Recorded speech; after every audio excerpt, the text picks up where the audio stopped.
Hi, my name is Nikki Seward, and it is June 8th, 2020, and this is going to be my very quick, short version of my opinion of the Franks Tract proposals.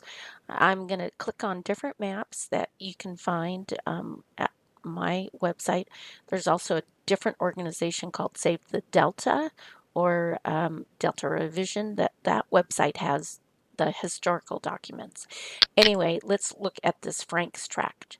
The purpose of the Franks Tract project is to create a barrier so that salt water will stay on the left side or west side of the barrier, and fresh water will be pumped from the Central Delta on the right side of the barrier or the east side of the barrier.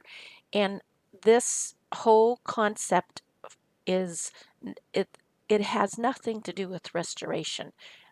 They want funding, so they call it restoration, but it's actually just go right back to Metropolitan Water District's barrier planning. And so, and the same thing with this project. They say that's local planning. Well, is this freshwater in here? What is this color?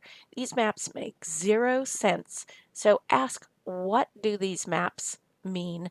What do these colors mean? Is there any freshwater in this area? And if there is, if there if it's saltwater to the west here, what's going to happen to the drinking water wells of Bethel Island? Are there barriers here to keep this fresh water going towards the export pumps? So ask for larger maps. Ask for the whole picture, not this little isolated, we're doing a little tiny project. Let's remember that this is all part of Metropolitan Water District's planning for the Delta, and it is to basically make the Delta a great big freshwater mixing zone. And as you can see, it's all about the money. If you want to look at that graphic and figure out how much money they're making off of destroying the Delta freshwater environment, that is a way of looking at it.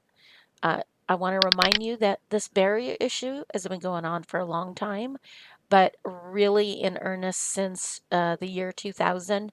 And I've been following it for Steamboat and Sutter Slough, but I also know that the barriers of the South Delta impact, they call it the South Delta. It's the whole Central Delta. The West Delta, they want to put barriers everywhere. And you can go to this particular website. You can see how the proposal is to create a gigantic reservoir in the Delta. And Metropolitan Water District, their website called it Emergency Freshwater Pathway. And a couple other named Echo Crescent Middle River. Dreams Phase 2 called it a armored pathway. You can click on any of these and also find the documents where they propose it. Also note that there is a proposal for different styles of temporary barriers or remote control barriers. I thought this one was an interesting one where they use water bladders to do barriers. Here we go again. Here's the Franks Tract barrier. Just know that this is all part of the Metropolitan Water District uh, looking at different ways to keep the fresh water flowing to the export pumps because they consider it their water. They don't consider it California's water. It is the water, state water contractors feel they're entitled to all of it. So I wanted to bring up the issue that right now, um, and here you find it at the Snook Harbor website too. I think it's, yeah, both of them. Um, right now there's this proposal to, it's part of the tunnel conveyance to do even more soil boring tests. Well, the problem is they're also talking about doing it in the water. And you'll see that there's all kinds of these blue stars, and that means in water boring. And why are they doing in-water boring? They're planning for barriers once again. Why are they planning for barriers?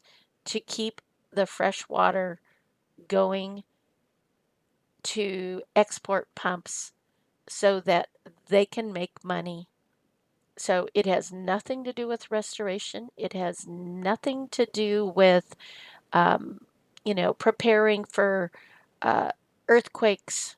It has everything to do with that emergency that they don't have enough water for almonds, pomegranates. I don't have any problems with humans getting the water. It is the horse trading of water, taking subsidized water and reselling it for huge profit when our taxpayer dollars subsidize that water. That's just um, wrong.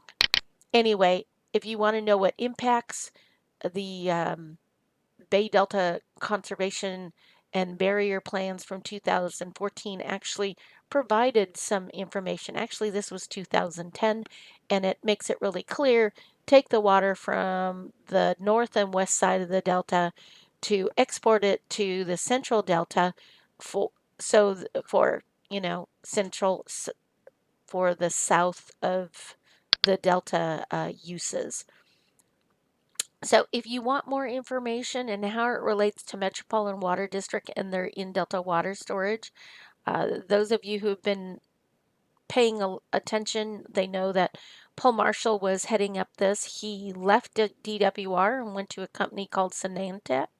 Last time I checked, Moffett and Nichols.